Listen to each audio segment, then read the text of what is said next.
we're back. Hey, what's up, guys? Getting the second part going.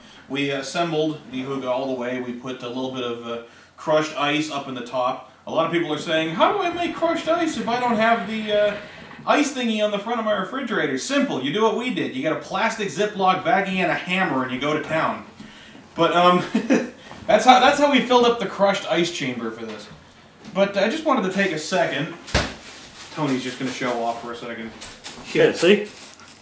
That's our methodology. Throw it in a Ziploc baggie and beat the hell out of it with a hammer. But one other thing that I wanted to get into that we didn't discuss at the beginning, real fast, was these are the stock hoses that came with the Subzero. This right here is just the handle. Okay?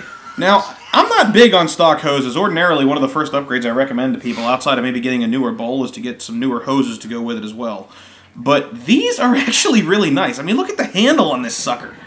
I mean, this is a nice stock hose. Even drag, of course, non-washable. Almost no stock hose that you're going to get with you will be washable. But definitely really nice ones. I like them. Yeah, the one thing I want to mention is these from stern to tip are about 2 inches smaller than an Amore. Yeah, so handle-wise, they're almost exactly the same in terms of that. Handle-wise, they're the exact same. Mm-hmm. The only difference is that the mouthpiece is 4 inches where this is like an inch.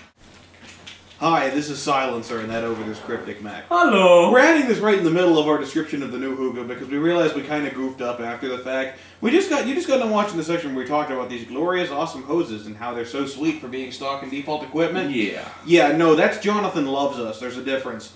The regular hoses are more similar to ones that you would get with a Maya or a Maya QT. He just hooked us up with these ones because Jonathan loves us. Yay, Jonathan. So, again, sorry about the mistake. We now return you to your regularly scheduled review video with me and that guy. Yes. Bye-bye. Also, small other side note that I wanted to bring up real fast. Obviously, like every hookah you purchase, it's going to come with a free set of Crescent tongs. These ones are smaller ones. It's not that big of a deal. The part I like, this sucker. This is a giant needle. It is extremely sharp on the one end, and I love this thing for poking holes in the foil. Really nice. I mean, you can get, if you shove this thing all the way through the foil, you're not going to get a hole much bigger than what you desire, unlike some of the other tongs where you can only do just the tip, otherwise you'll risk puncturing it too deep. But all in all, these are a nice little side item to note on there, is that you can control the size of your holes beautifully with that. As far as how it's smoking, if you've been paying attention to Tony here the last few seconds, you can get some results on this thing. I mean, while he's taking a hit, one thing I do want to mention that I like a little more on this hookah versus Mr. Wonderful, the Ice Torn hookah we have, is see how much more vertical these are versus the other one, because they're at about a 65-degree angle versus like 45. Yeah, the hose adapters are at a slightly more steep angle coming off of the stem, which is nice because when one of your predominant problems, which a lot of people have said, is, you know, well, eventually my grommets wear out and, you know, my hoses start falling out. This could be one way to alleviate that. Yeah. So I do like that as a design concept. But again, speaking strictly in terms of how it is smoking, it's doing very, very, very, very well. Don't you think, Tony? Oh yeah, it's smoking beautifully. Yeah, we're actually very impressed by this. I mean, I just figured it'd be similar to a lot of other mod hookahs that we've run across in the past, but this one is a little bit unique, I gotta say. Yeah, I really enjoy the customizability. I mean, you know, if we want to make this thing 10 more inches taller, we just buy the extra stem pieces and attach them. I mean, that's it. I mean, there's a full range of stuff you can do with this stuff from Sahara, which I think is a really nice concept.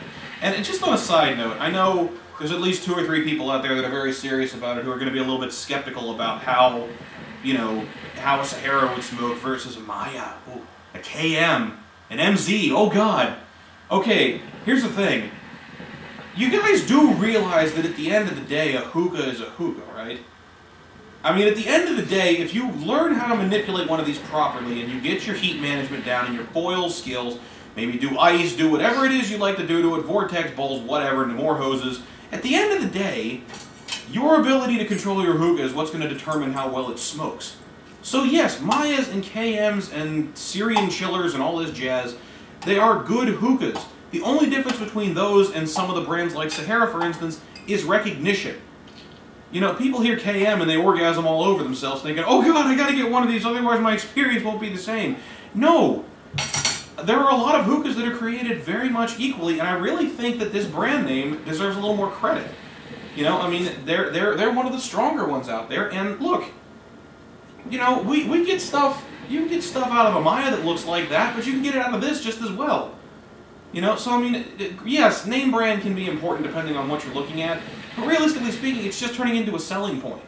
You know, buy what looks good to you and what smokes good to you, and I'll tell you the truth, most of them are going to smoke pretty well.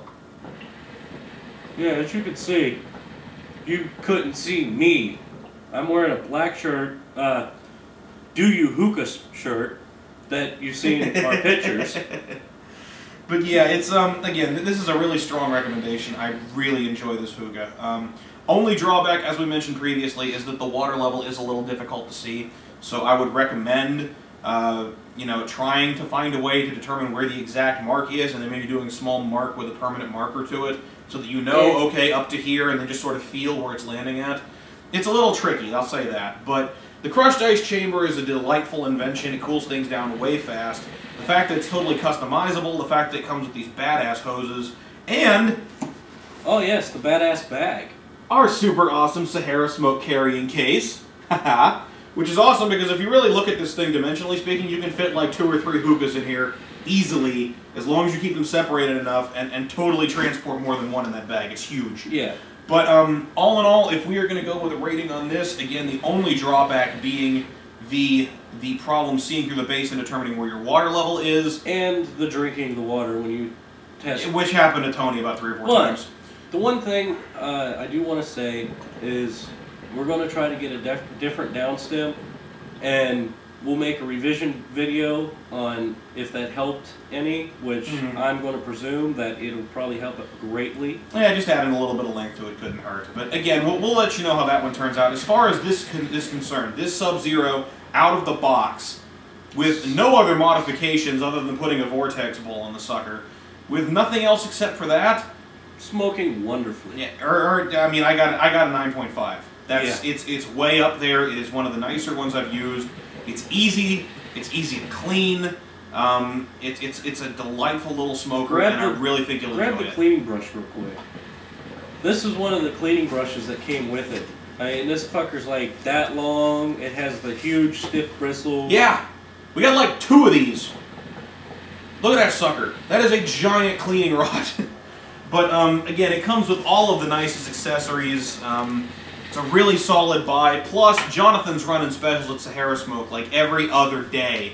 For like any order over 40 bucks gets like 9/10 of everything he has in the warehouse. So pay attention for those, and definitely pick this one up if you're looking for a hookah. This is a great one. It's really easy to use, great for beginners, and at the same time it produces great results. So again, 9.5 is what I got. I'm Silencer. That guy right there is Cryptic Mac. That's also his finger there wiggling me. Ooh, he tickles my chin.